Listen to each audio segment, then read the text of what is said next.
오늘은 사무엘 하 11장 말씀 통해서 숨겨진 악이라고 하는 제목으로 이제 같이 은혜 나누겠습니다. 아이들이 다니는 학교 앞에 가면은요, 이 뿅뿅망치로 너구리 머리를 치는 그런 게임기가 있습니다. 그 게임기를 보면 너구리가 이렇게 있는데 머리를 이렇게 때리면 쏙 들어갔다가 다시 또 얼마 안 있으면 머리를 듭니다. 치면 들어가고 또 조금 있으면 다시 머리를 내밀고 그러는 게임입니다. 여러분, 우리 속에 숨겨진 악을 아십니까? 성령의 소욕에 눌려서 숨을 못 쉬고 있다가 또 우리가 기도할 때는 그러한 악들이 드러나지 않다가 어느 날 방심하면 그 숨겨진 악이 슬그머니 머리를 듭니다. 그동안 다윗에게는 마음속에 숨겨진 이 악이 머리를 들 수 있는 환경이 조성되지 않았었습니다. 사울에게 정신없이 쫓겨다니면서 하나님 없이는 한시도 자기 목숨을 유지할 수 없었고 또 육체적인 즐거움을 누릴 수 있는 그러한 마음의 여유도 없었습니다. 왕이 되고 나서도 주변의 나라들을 복속시키고 영토를 넓히느라고 이런저런 잡생각을 할 수가 없었습니다. 그런데 지금은 상황이 많이 달라졌어요. 오늘 본문의 1절 말씀 보겠습니다. 1절이 이렇게 시작을 합니다. 그 해가 돌아와 왕들이 출전할 때가 되매 다윗이 요압과 그에게 있는 그의 부하들과 온 이스라엘 군대를 보내니 그들이 암몬 자손을 멸하고 랍바를 에워쌌고 다윗은 예루살렘에 그대로 있더라. 다윗은 예루살렘에 그대로 있더라. 이제까지 한 번도 이런 일이 없었습니다. 다윗은 항상 전쟁터에 있었지. 왕이 되고 나서도 전쟁터에서 주변의 나라들을 이제 복속시키고 영토를 넓히는 일 때문에 항상 그는 전쟁터에 있었지 예루살렘에 머물러 있은 적이 없습니다. 그런데 이제 주변의 나라가 다 평정이 되고 마지막 전쟁의 마무리를 위해서 그는 예루살렘에 남았어요. 그리고 대신 군대 장관 여기 요압을 보내게 됩니다. 그리고 본인은 궁에서 느긋하게 봄을 즐기고 있었던 것입니다. 이때 다윗에게 문제가 생겼습니다. 저녁 때쯤 돼서 다윗이 이제 침상에서 일어나게 됩니다. 자, 2절 말씀 보겠습니다. 저녁 때에 다윗이 그의 침상에서 일어나 왕궁 옥상에서 거닐다가 그곳에서 보니 한 여인이 목욕을 하는데 심히 아름다워 보이는지라. 저녁 때에 그가 침상에서 일어난 것으로 보면 다윗이 오침을 즐기지 않았나 생각을 합니다. 낮에 이제 침상에서 잠을 자고 일어나서 잠도 깰 겸해서 왕궁 지붕 위를 거닐다가 한 여인이 목욕하는 것을 보게 됩니다.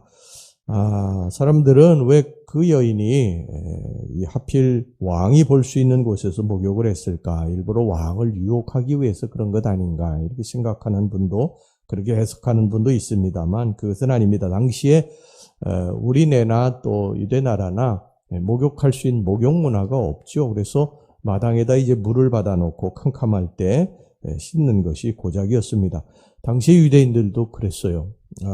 그 여인이 목욕을 한 마당은 왕궁 옥상에서만 볼 수 있는 그런 곳이었습니다. 그런데 왕은 한 번도 그곳을 옥상을 거닐은 적이 없었어요.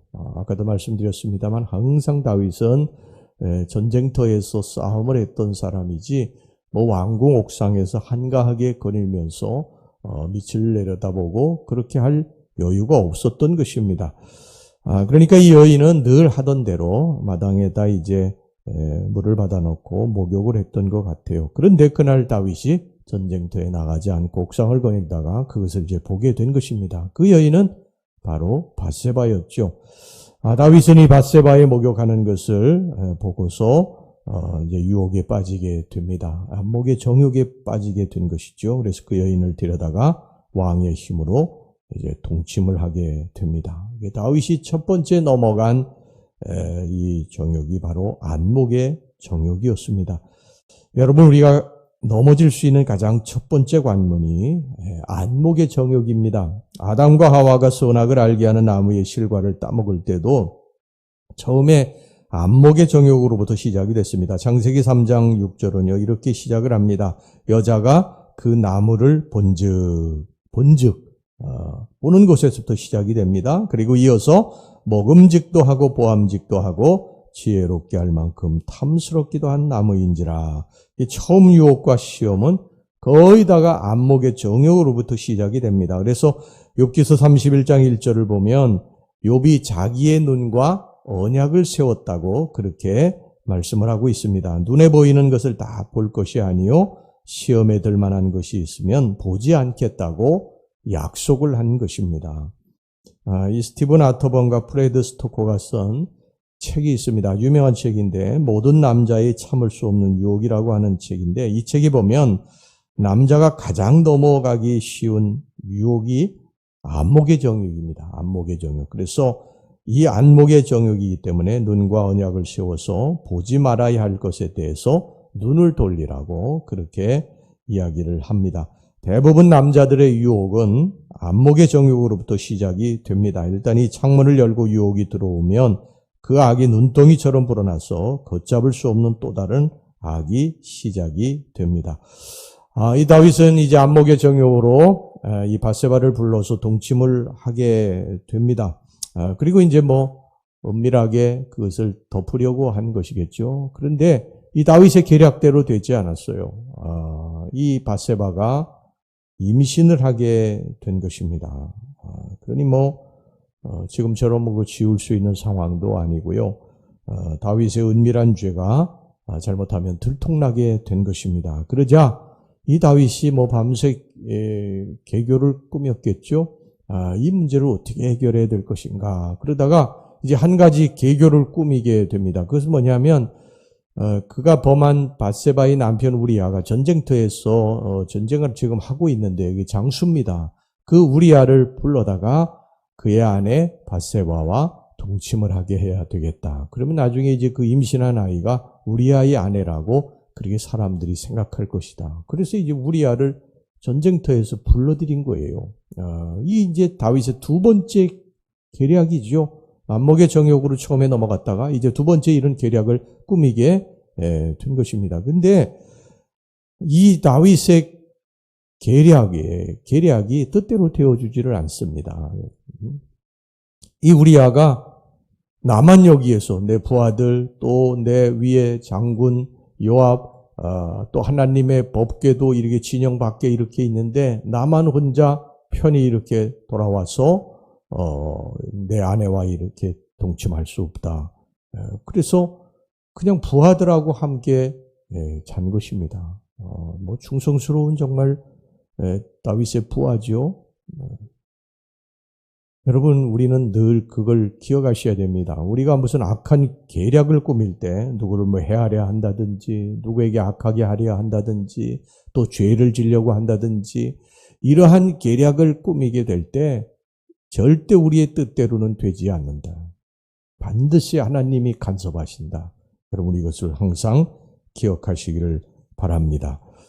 이 다윗의 이 악한 계교가 이제 수포로 돌아가게 됩니다. 그러자 다윗은 막 당황을 하게 된 것이죠. 자기의 계략대로라면 우리아가 와서 밧세바와 동침을 하고 자기가 이 밧세바를 범한 것에 임신한 것에 대해서 이렇게 덮고 그냥 넘어가려고 한 것인데 여기 차질이 생기게 된 거예요. 그러니까 이제 또 다른 계획을 세우게 됩니다. 그건 뭡니까? 우리아를 최전방으로 위급한 그러한 전쟁터로 보내가지고 거기에서 죽게 만드는 것이었어요. 그걸 이제 요압에게 은밀하게 지시하게 되죠. 그래서 이 요압이 우리아를 정말 가장 싸움이 치열한 그러한 전쟁터로 보내게 됩니다. 이런 그 다윗의 계략을 모르는 충성스러운 부하 우리아는 이 다윗을 위해서 그 최전방에서 싸우다가 장렬하게 전사를 하게 됩니다. 요압으로부터 이 소식을 들은 다윗은 속으로 아마 쾌재를 불렀겠죠. 이제 뜻대로 됐구나. 그리고 곧바로 밧세바를 자기 궁으로 데려다가 아내로 삼았습니다. 여러분 이것이 다윗이 행한 일입니다. 다윗이 어떻게 이럴 수가 있습니까? 우리가 생각하는 그 다윗이 정말 맞습니까? 그 신실한 다윗, 하나님을 사랑하는 다윗, 끝까지 겸손했던 다윗, 늘 기도했던 다윗. 다윗이 어떻게 이런 범죄를 저지를 수 있어요? 그것도 우연히 저지른 것이 아니고요. 정말 가증스러운 계획을 세워가지고 사람까지 죽이고 남의 아내를 빼앗는 이런 일을 어떻게 저지를 수 있습니까? 우리가 이게 그동안에 살펴보았던 다윗이 맞습니까? 근데 여러분, 맞습니다. 그 다윗이에요. 그 신실했던 다윗, 그 하나님만을 의지하고 사랑했던 다윗이 오늘 넘어진 것입니다. 그 다윗 속에 숨겨져 있던 악을 우리는 본 것입니다. 이것을 보면서 우리도 방심하면 넘어질 수 있다. 졌다고 생각하면 넘어질까 조심하라. 이 말씀을 기억을 해야 됩니다. 그래서 한순간도 마음을 늦춰서는 안 됩니다. 다윗이 여러 번 넘어질 때가 언제였습니까? 전쟁터에서 치열하게 싸움을 할 때 아닙니다. 주변의 나라를 복속시키고 나라를 확장시키고 나라의 이 치리를 공고히 하고 이렇게 할 때가 아니에요. 다윗이 이제 모든 것이 다 안정이 됐다. 나라도 안정이 되고 영토도 확장이 되고 이제 모든 일들이 다 평안해졌다. 그럴 때에 다윗은 넘어진 것을 여러분 기억하시기를 바랍니다. 우리는 주님의 나라에 갈 때까지 한시도 방심하면 안 됩니다. 사탄은 우리들이 방심한 그 조그만 구멍을 정말 여지없이 치고 들어옵니다. 우리가 기도하지 않으면, 날마다 깨어 기도하지 않으면, 이제 됐다, 이 평탄하다, 이럴 때에 우리는 넘어질까 늘 조심하셔야 됩니다. 우리 대부분은요, 고난 가운데 넘어지는 게 아니에요. 형통할 때, 어려움이 없다. 그냥 그럴 때에 우리는 넘어질 수 있습니다. 사울이 그랬지 않습니까? 사울이 여러분, 왕이 처음에 되고 나서 넘어졌어요? 아니, 나라의 기틀을 잡고 정신없이 전쟁터에 싸우고 일할 때 넘어진 것이 아니에요. 나중에 이제 나라가 안정이 되고, 더 이상 왕으로서, 해야 할 일들이 없을 때에, 그때에 사울이 점점 넘어지지 않습니까? 오늘 여기 다윗도 바로 형통할 때에 그냥 넘어져 버리고 만 것입니다. 이 일로 인해서 나중에 이제 우리가 또 살펴보겠지만 엄청난 곤욕을 하나님으로부터 이 심판과 징계를 이 다윗이 받지 않습니까? 여러분, 다윗의 이 범죄를 보고요, 다윗 같은 사람도 넘어졌으니까 나도 넘어질 수 있다. 그러면서 자신의 죄를 합리화시켜서는 안 됩니다. 반드시 우리는 나도 이렇게 넘어질 수 있다. 그러면서 우리가 조심하고 경계로 삼고 더욱 깨어 기도해야 될 줄로 믿습니다. 기도하겠습니다. 하나님 아버지, 오늘 이 다윗이 넘어졌을 때가, 그가 전쟁터에서 정신없이 싸움을 할 때, 그리고 나라의 기틀을 잡고 그리고 영토를 확장시켜 나갈 때에, 바쁠 때에 넘어진 것이 아니라 한가할 때에 오침을 즐기고 왕궁 옥상을 거닐다가 안목의 정욕으로부터 넘어지게 됐다고 성경이 말씀합니다. 그 신실했던 다윗, 하나님을 사랑하고 믿음으로만 살았던 그 다윗이 한순간에 넘어진 것입니다. 우리 주님, 저희들도 언제든지 이럴 수 있다는 사실을 깨닫고 옷깃을 여미고 하나님 앞에 늘 깨어 기도하고, 특별히 평탄할 때, 모든 일들이 안정이 되었다 할 때에 조심하고, 우리 주님 나라 갈 때까지 옷깃을 여미고 항상 하나님만 바라보고 살아갈 수 있도록 인도하여 주시옵소서. 예수님 이름으로 기도하옵나이다. 아멘.